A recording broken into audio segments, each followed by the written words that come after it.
Naisip mo na ba kung anong pakiramdam ang tumingin sa mata ng taong kinakamamahal mo at mapagtantong lahat ng yon ay kasinungalingan?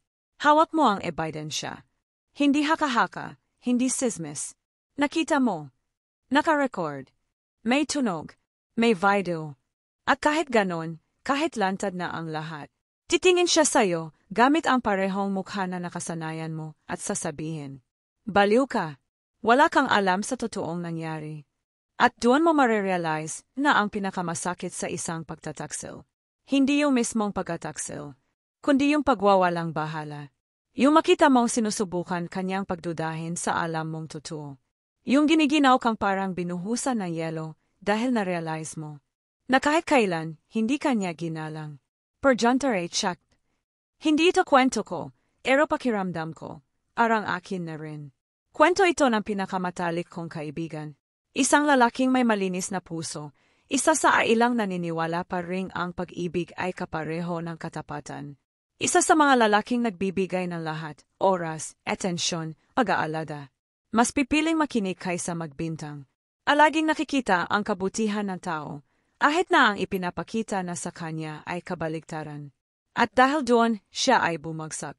Dahil nagtiwala. Dahil nagmahal ng sobra. Nakita ko kung paano siya unti-unting nawala.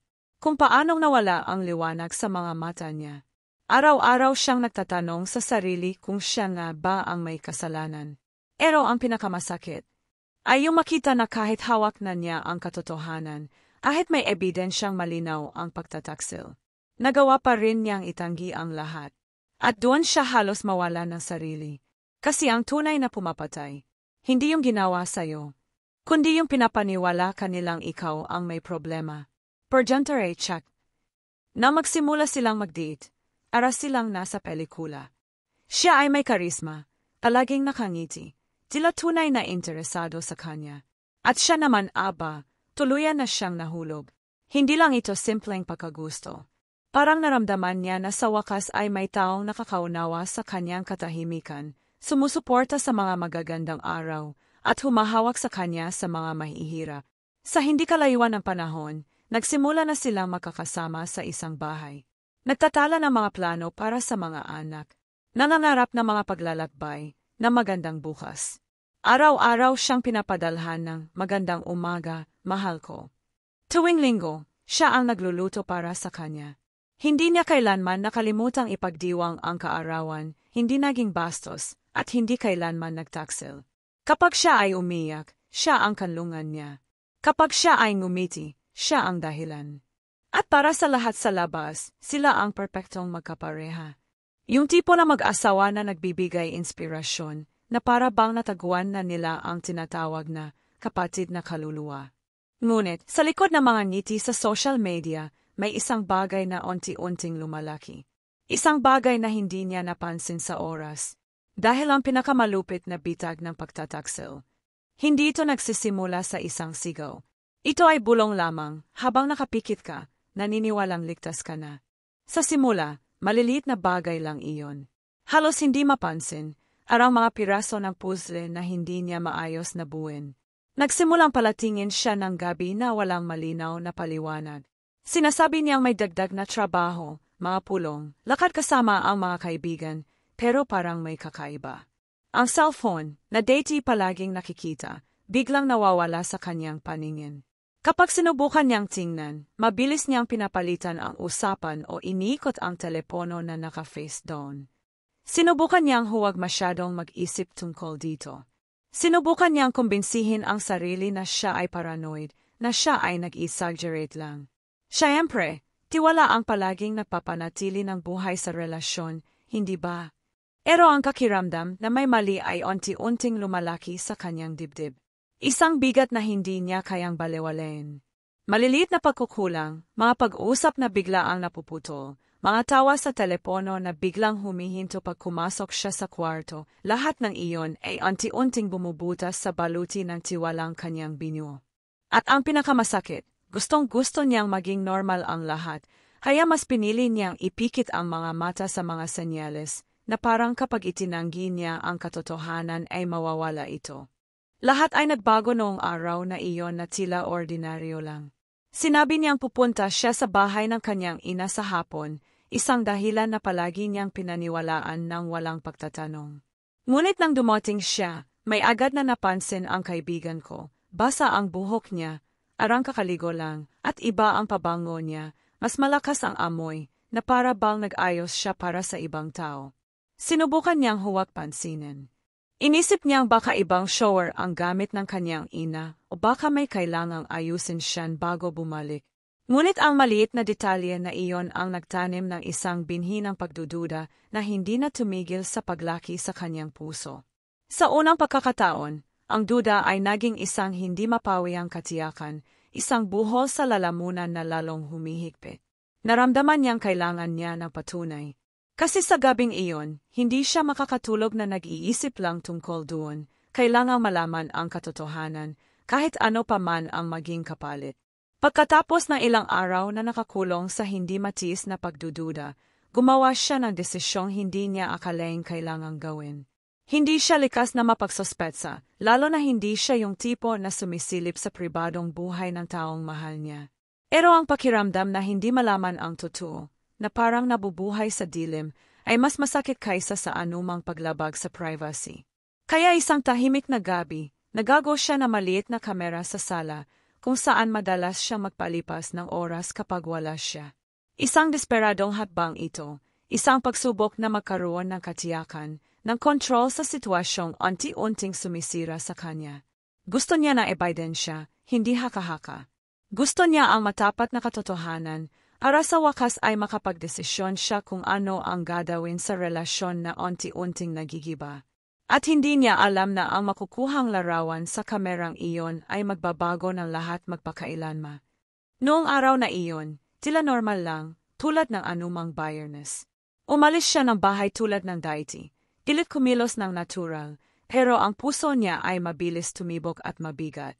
May bahagi sa kanya na alam na kung ano ang maaaring mataguan, at may isa pa ang bahagi na humahawak pa rin sa pag-asa na malaking hindi pagkakaintindihan lang ang lahat. Habang isinusara niya ang pinto, isang halo ng takot at pagkabalisa ang sumakop sa kanya. Naramdaman niyang hati ang puso sa pagitan ng pagnanais malaman at takot sa maaaring idulot ng katotohanan. Inilagay niya ang kamera sa remote, kinanood ang bawat detalye ng walang lamang sala sa kanyang cellphone. Ang katahimikan ay parang sobrang ingay. Sa sandaling iyon, naunawaan niya na ang simpleng pagre-record na iyon ay hindi lang tungkol sa kanya, kundi tungkol sa kanyang dignidad, kanyang pride, at pusong sugatan. At handa na siya, o sa tingin niya ay handa na, para harapin ang anuman ang darating. Perjuntare checked. Cuando el volto para casa na quella noite, o peso da ansiedad estaba pues insupportable. Mal podía esperar para ver as imagens gravadas, mesmo sabendo que poderia destruir tudo o que acreditava atento. Ligou o celular, abriu o aplicativo da Xmera, e ali estava a verdade cruel, nua e crua. Ela, sentada no sofá da sala, como que ele nunca tinha visto antes. Risadas, olhar simplices, tu sentimos. Beijo, lento, descarado, como se ele no existes. E o mais doloroso. Tudo acontecendo em frente a quella foto do casal, que at poucos dias antes era o simbolo do amor deles. Ela sentiu uma mistura de raiva, tristeza e vício de profundo que parecia que o tinha sumido sob seus dias, mas não disse nada. Apenas ficou parado, olhando, tentando processar aquela trail que estava registrada para sempre. Pagkatapos mapanood ang eksenang iyon, hindi siya agad kumilos. Hindi siya sumigaw, hindi siya umiyak, hindi rin siya naghagis ng anumang bagay sa pader. Nanatili siyang nakatayo, walang galaw, ramdam ang pagguho ng mundo sa paligid niya. Isang mabigat na katahimikan ang bumalot sa bahay, karang pati mga dingding ay nagulat sa pagtataksil na naipakita. Sa sandaling iyon, isang bahagi niya ang namatay, yung bahaging naniniwala pa sa pag-ibig, sa tiwala, sa katotohanang pinagsaluhan. Alam niyang mahirap ang susunod na hakbang, marahil ang pinakamasakit sa lahat, harapin ang taong gumawa ng lahat ng iyon at pakinggan ang mga salitang maaaring magbago ng lahat. Ngunit bago iyon, kailangan niyang huminga ng malalim, buuin ang mga piraso ng pusong wasak at paghandaan ang darating.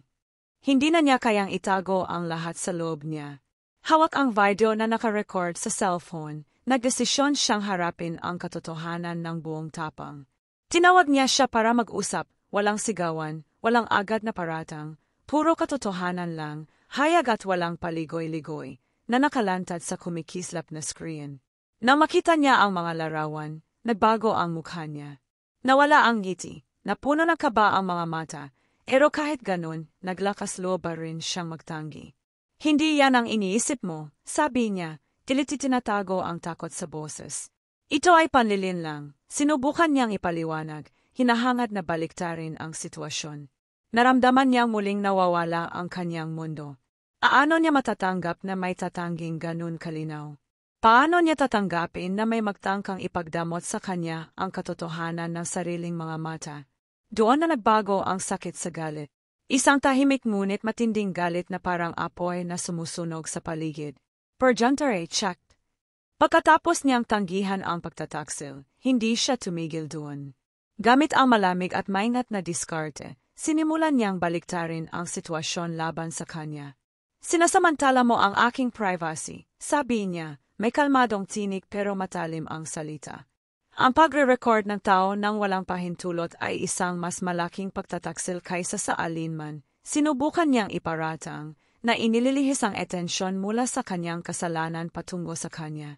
Ginawa niyang parang siya ang kontrabida, ang toxic, ang paranoid, habang siya naman ang inilalagay sa papel ng isang biktimang di makatarungan ang pagtreto.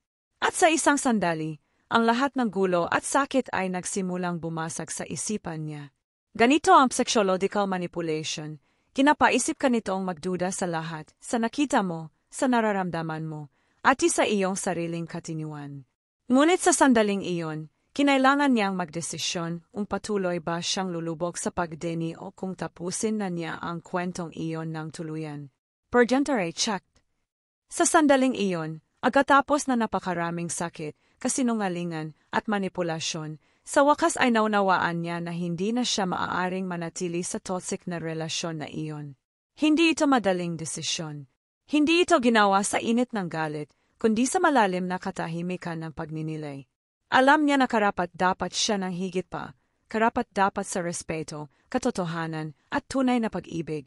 Kaya, mabigat ang puso, ginawa niya ang bagay na tila impossible noon. Kinuha ang cellphone, tinanggal ang numero niya, at sinimulang mag-empake.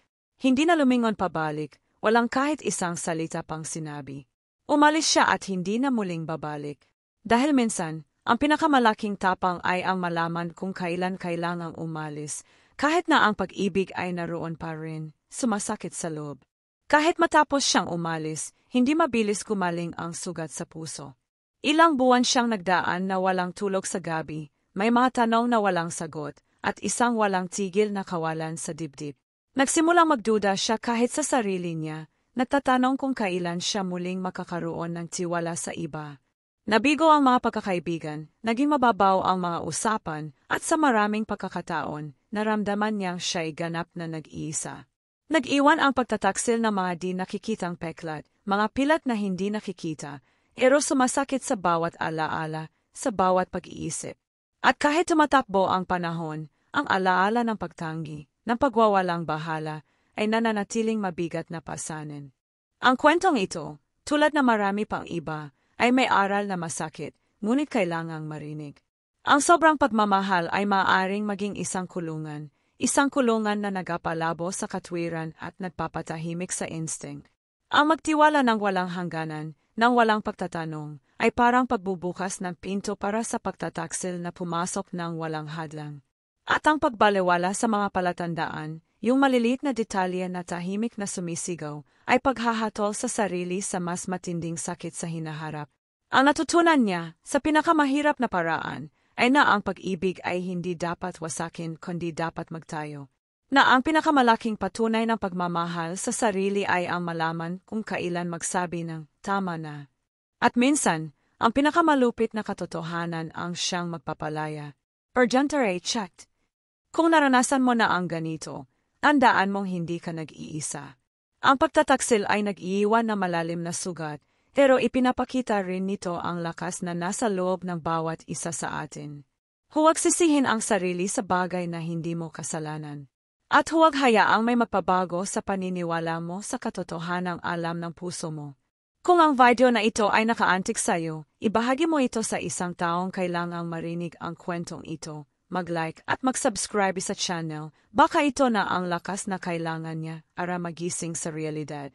At huwag kalimutan, ang pag-aalaga sa sarili ang unang hakbang para muling buuin ang tiwala at pagmamahal, para sa iba man o para sa sarili mo. Maraming salamat sa panonood. Hanggang sa susunod na video.